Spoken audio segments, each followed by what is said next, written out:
It is 7:15 tonight, and I'm super excited about what I'm going to be talking about. This is a subject that is so dear and so near to my heart that I wanted to come tonight, and I wanted to invite those, especially those that are going through some challenging times, going through some transitions, going through disruptions in their lives.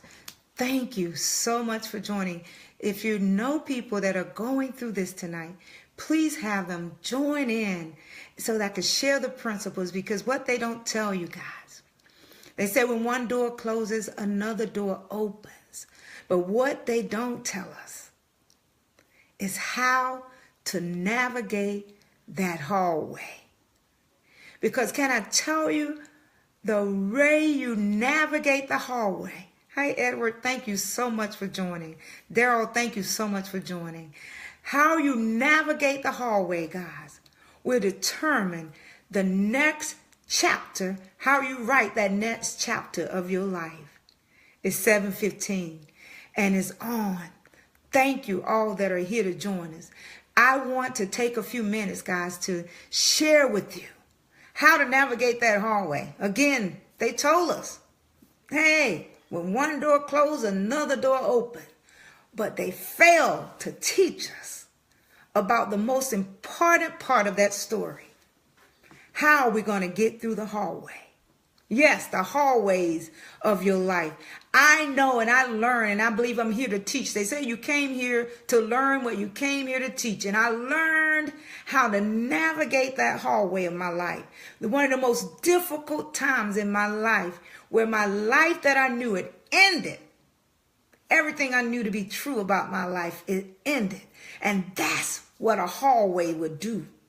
It will strip you from your identity. It will strip you from everything you knew to be true. Hi, guys. Thank you guys so much for joining. How many of you have ever experienced the hallways of your life? Some may call it the dark night of the soul. Say yes if that's something that you've ever experienced. And I'm going to do like the old folks used to say, if you haven't, keep living. Yes. And I think those who have experienced will tell you the truth. That is how you navigate that hallway will determine the next chapter or the next book of your life. See, it's not the everyday life that trips us up, y'all. It's not the everyday day of the run of the mill day that trips us up, guys. It's the hallways. It's those disruptions.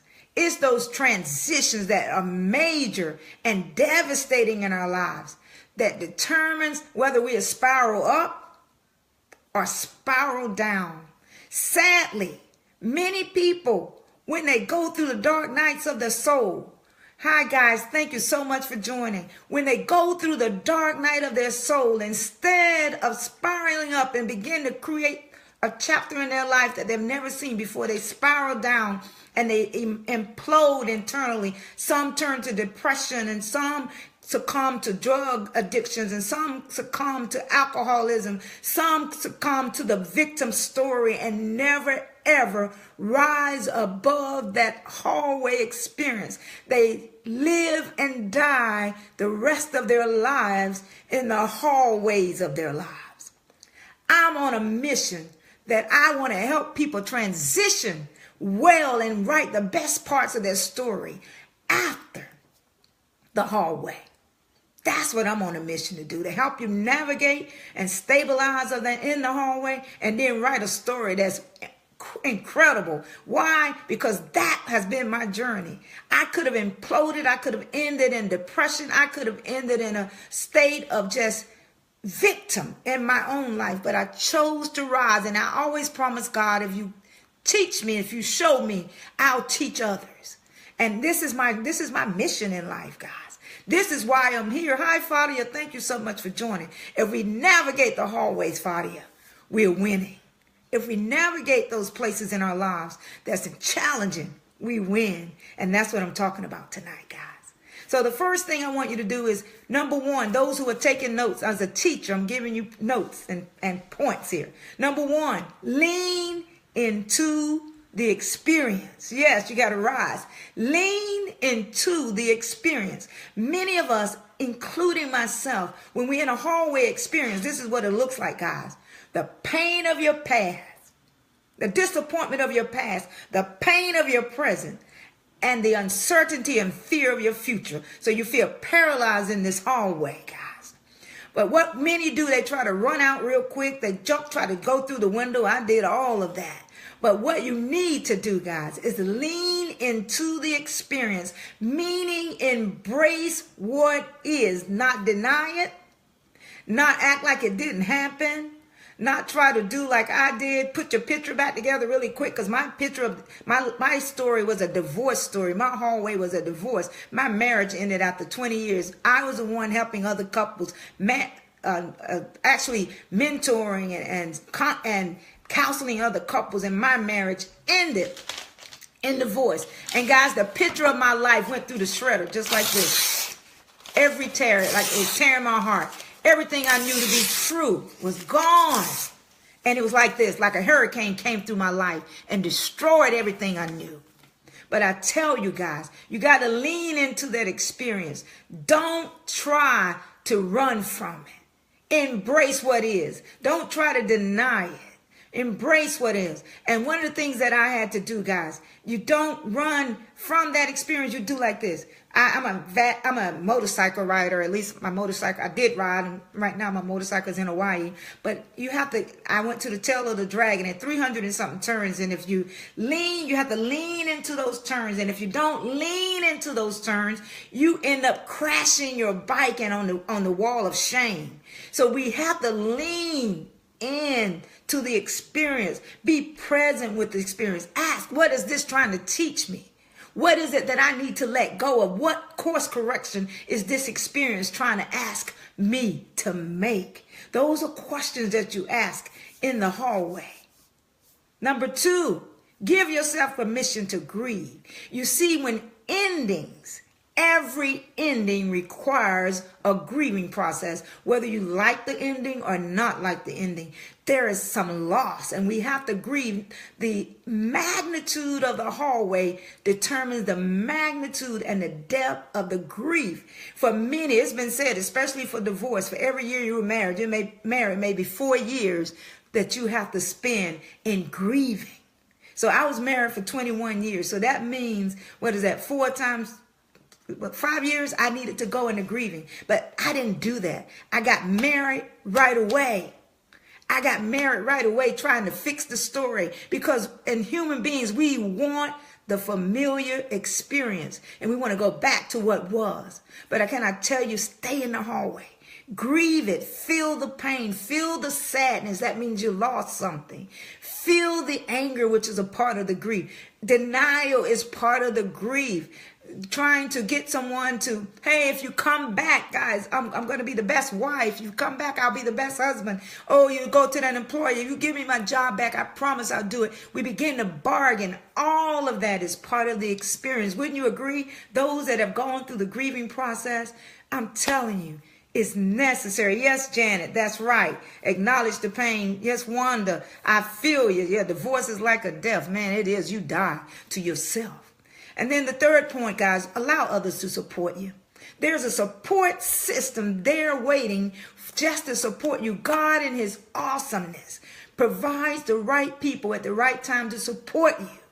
Yes, take advantage of those, not those that say, girl, I tell you, this is what I would do. And you look at their life and their life is in shambles and they're trying to give you the direction to go. You give them the hand, okay? But there are going to be people that are wise. There are going to be people that have experienced what you experienced to be able to get you through that process. Allow that support system to rise up in your life. Number 4, forgive. Yes, forgive. Forgiveness is key to the hallway experience, guys.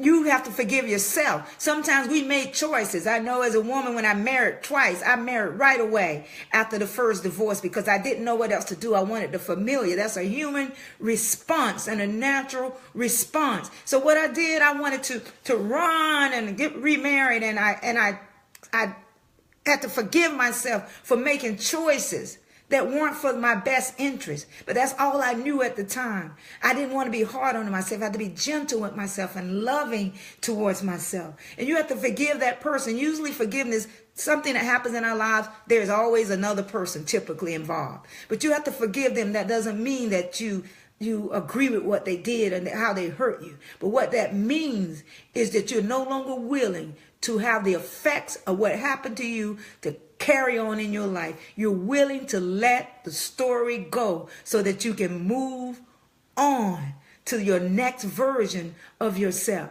And number 5, forgiveness is key. Forgive God. I question God because here I am counseling other couples, loving nothing I love more than marriage, nothing I love more than family, no legacy I wanted to leave more than a marriage and a family that stayed intact. And I found my own marriage destroyed, and I question God. I judge God. But God in his wisdom loved me right through it. He knew that he was going to get what he needed out of this story. The first journal entry I wrote, which leads me to number 5, develop positive daily practices.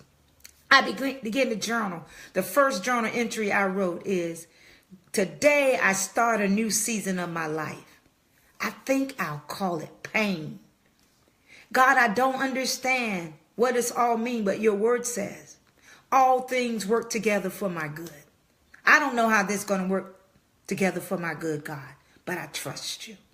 That was my first journal entry. And from that day, I started to journal. I got journals and journals and journals and journals, lots of journals, to now that I have my book and my talks. Everything came from this experience in the hallway, guys. I began to exercise. I'm telling you, I would go to the gym sometime twice a day. My heart was broken in 1,000 pieces. I have 2 failed marriages under my belt, and I was in pain, excruciating pain. I was in the pain of rejection. I was in the pain of shame. I was in the pain of all the poor decisions that I had made and that which had happened to me. But I began to go to that gym and exercise, and girl and guy, I was looking bad. I was looking some kind of good. My heart was broken, but I was looking good. But I believe that journaling and exercise moved me through my pain and allowed me to keep going forward. And another thing I did, I would play music. Those that love music, how many love music? I would put on the music that I love that soothed my soul. The music was healing for me. That's one of the things that I did. Another thing that I did in the hallway, I began to pray at another level. I stopped praying, Lord, bring my husband back. Lord, heal my marriage. To God, let thy will be done in my life. You know best for my life. I moved my prayer to that. So prayer was integral to my journey, integral to my hallway experience, which leads me to number 6, embrace the gifts of the hallway. Oh my God. The gifts of the hallway is what matters most. Because if you in the hallway begin to look for the gifts, one of my number 1 gifts is I found me in the hallway. Never before did I know. Yes, self-care. Yes, that's beautiful. I found me. Yes, Wanda, that's right. Self-care, daily affirmations, whatever those practices are, you do them, whatever's best for you. In that hallway, guys, I found this beautiful person. For the first time in my life, I asked, who am I? I was 40-something years old, guys. Had never asked that question. I'd only taken on the identity that others told me I was. I asked that question, and I asked, who am I? I asked, who is God? And I asked, why am I here? These 3 questions began to transform my life. These questions were the gifts of the hallway. These are the things that I teach and I live today. I coach and everything that I do. These are the gifts that I found in the hallway. I found an expanded view of God. See, my God story that I had prior to the hallway was cross all your T's, Donna, dot all your I's, Donna, and everything was going to be all right. But life taught me that even though you're crossing all your T's and dotting all your I's, you're judgmental and you're self-righteous, life still happens. So I had to develop a whole new concept of who God was, a more expansive view of who God was. And he became the God of grace and the God of mercy and the God of love and the God of a second and a third and a fourth chance. He became the God to the Buddhists and the God to the Hindus and the God to all these people. He became the God to all there is, all of creation, the God of the universe, a universal view of who God was. And that view of who Jesus was, grace, light, it lit up my heart. No more judgmental, no more self-righteous, but allowing God to love on me. That is what I learned in the hallway. I learned that nature healed me. Nature heals in the hallway. I'm going to be wrapping it up. I don't know how long I've been on here. Y'all tell me how long I've been. I don't want to be too long. But I want you to understand that nature healed me. That was another gift. And would move me to number 7, which is the last one for tonight, guys. It moved me to acceptance. It moved me to acceptance. It moved me to letting go to what was and embracing what is.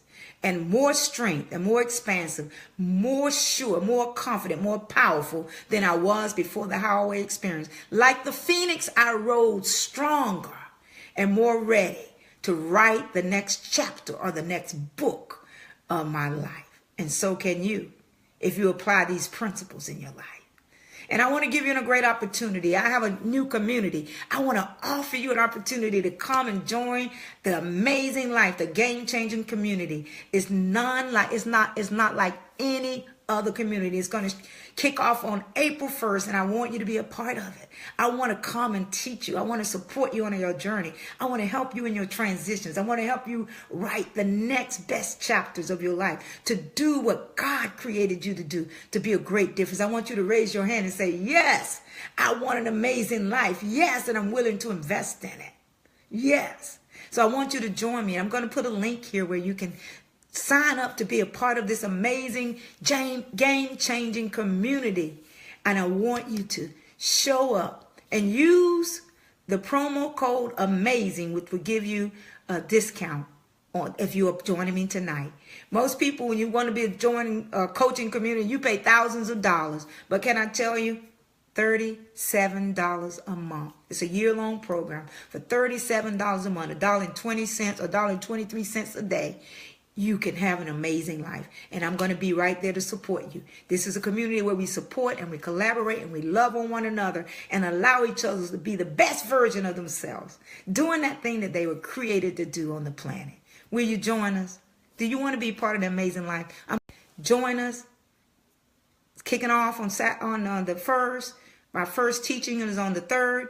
But we're going to get in here and we're going to have a great time. We're going to live this amazing life, that abundant life that Jesus talked about. It's time. It doesn't happen. You have to create it. And I'm going to show you how to create it, because I live an amazing life in every area of my life. So I want you to do the same. I don't want to be the only one doing it. Will you join me? Will you be part of the community? Game on. This is a game changer, y'all. This is the game changer. This is it. So I want you guys to be a part. I'm going to leave the link. And I'll see you. I'm going to come tomorrow and show you how to begin to create that life. And we're going to keep going. You're a part of this community. I love you. Use the promo code AMAZING, all caps, AMAZING. If you do it before the 1st, you get $37. Otherwise, it's $47. I want you to do it. Yes, $37 a month. And I'll share the program. I'm going to send you the link. If you want to do it, I'm going to send you the link. All right. Or you can actually click on the link. Good night. Game on.